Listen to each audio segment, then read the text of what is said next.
Good morning, and welcome to Redeemer Lutheran Church. I'm Pastor Gary Lodeholt. It was a picture I just couldn't pass up. Over the years, I've told you many stories about my trip to Jerusalem, some of them with profound meaning for our understanding of the gospel and of Jesus. This is not one of those. There's no meaning to the story, but I just couldn't pass up taking the picture. We arrived in Jerusalem late on a Friday, which means that the next day was a Sabbath in Israel, and for that day we were on our own.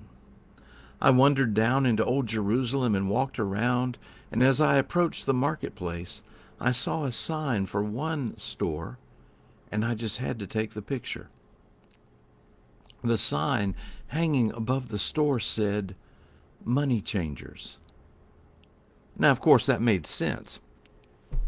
I had dollars, but the currency in Israel is shekels. You need to change your money. Nevertheless, there in Jerusalem, where Jesus had overturned the tables of the money changers, I see a sign for money changers. I just had to take the picture. All week long we have looked at the structure of the temple itself and looked at Bible passages that showed Jesus acting or preaching in the different areas. Let me remind you that we started in the innermost court of that Jewish men could access. Then we went to the court of women intended for Jewish women, and then out to Solomon's portico where issues were debated and discussed. One of the things we can see from all this is that the temple was really built as a series of barriers. Only certain kinds of people could go into certain areas, and other kinds of people were prevented. One Bible story where we see that played out is when Philip talks to the Ethiopian eunuch. As a eunuch, even though he believed, he would have been prevented from fully entering the temple. When Philip tells him about Jesus, the eunuch asks, "What is to prevent me from being baptized?" In other words, what are the barriers that exclude me? And Philip answered, "There are no barriers." Jesus had changed things. So, in this tour of the temple, at last we come to the court of the Gentiles. This court wasn't really part of the temple itself, but was part of the Temple Mount where the temple had been built.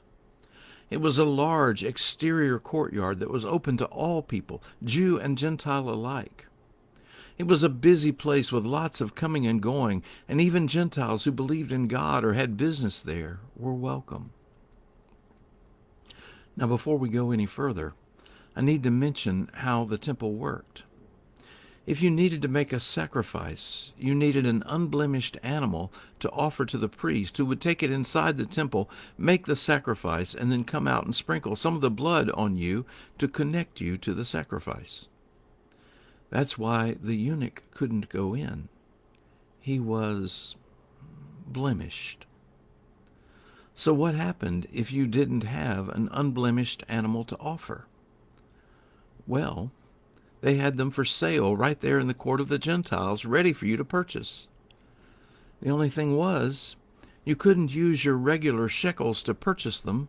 You had to use a special temple currency. So, there were money changers there too, who, for a profit, would change your money from shekels to the temple currency so that you could buy an animal to offer as a sacrifice. The money changers were in the court of the Gentiles. That's where they resided. So if you looked, you saw all this going on. Jesus looked and saw a racket.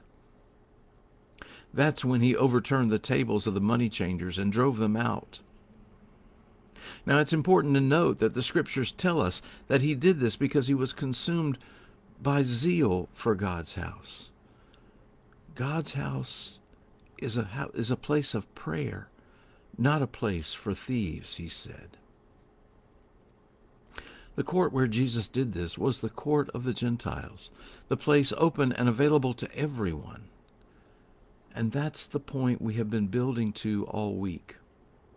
Jesus acted and spoke in every part of the temple, from the innermost restricted part to the place the women could go, to the porch outside, and finally to the court of Gentiles. No one was excluded from the work of Christ. In proclaiming the gospel in every part of the temple, he proclaimed it to everyone. The gospel, the good news of God, is given to everyone. There are no barriers. Nothing prevents us from Jesus. So take a moment and think about the ramifications of all this. Nothing prevents you from Jesus. Nothing you have done, nothing you have thought, no secret you have kept hidden away. But also realize those people you don't like, or who are so different from you, or whom you fear, nothing keeps them away either. God's grace and love is for everyone. It's a radical grace and love, extravagant beyond our imagining. So grab your camera and take a picture of God's family. It includes you in abundant love and grace. It includes everyone. Thanks for watching, and remember to let this day belong to God.